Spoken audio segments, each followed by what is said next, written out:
বিপর্যয়ের কারণে বিপাকে পড়েন যাত্রীরা। চট্টগ্রামের লোহাগাড়ার চুনটিয়ার আগুন ফেনীর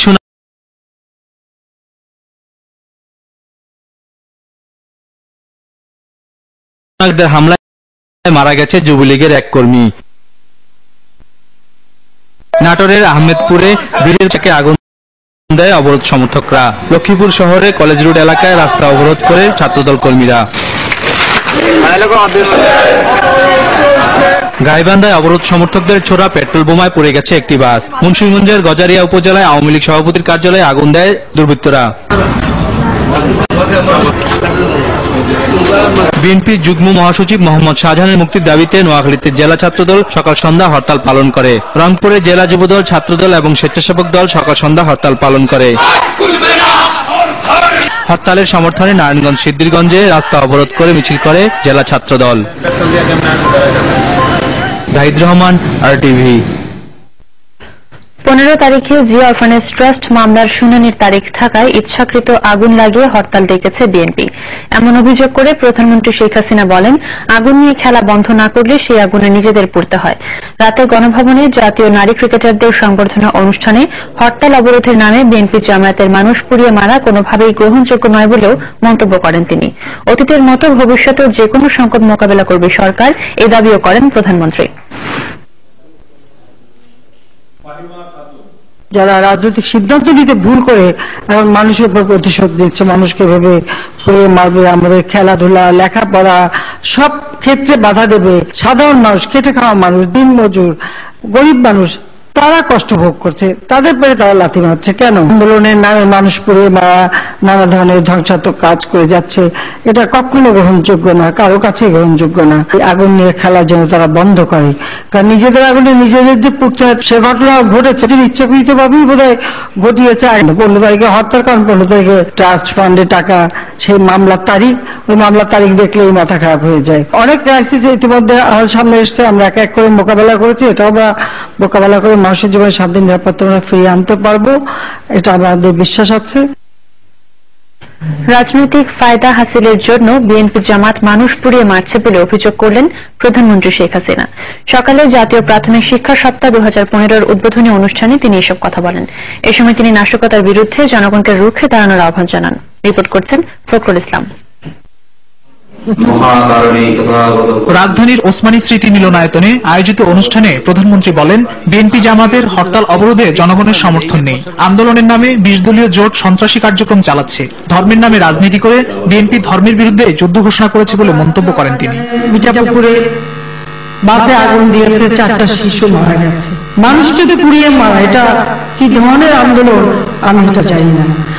আমরা রাজনীতি করি তো মানুষের জন্য, কিন্তু রাজনৈতিক ফায়দা হাসিলের চিন্তা করে যদি মানুষ পুড়িয়ে মারা হয়, মানুষকেই যদি এভাবে পঙ্গু করে দেওয়া হয়, অথবা একটা পরিবারকে ধ্বংসের দিকে ঠেলে দেওয়া হয়, তাহলে কার জন্য রাজনীতি?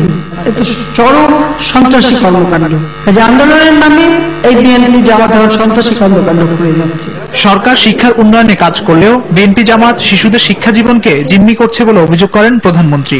কেউ যদি তার রাজনৈতিক পদক্ষেপে ভুল সিদ্ধান্ত নিয়ে পিছিয়ে যায়, সে দায়িত্ব তো জনগণের না। তাহলে জনগণকে কেন রক্ষণ করতে হবে? জনগণকে কেন মারতে হবে? আগুন দিয়ে পুড়িয়ে কেন মারা? সন্ত্রাসী কর্মকাণ্ড থেকে বিরত না থাকলে জনগণের জানমালের নিরাপত্তায় কঠোর পদক্ষেপ নেওয়ার হুঁশিয়ারি দেন তিনি। এটা তো জঙ্গিবাদী কর্মকাণ্ড, এটা তো সন্ত্রাসী কর্মকাণ্ড, এবং জঙ্গি ও সন্ত্রাসীর বিরুদ্ধে সারা দেশকে রুখে দাঁড়াতে হবে, সারা দেশের মানুষকে রুখে দাঁড়াতে হবে। আমি সেই আহ্বানই সবাইকে জানাচ্ছি।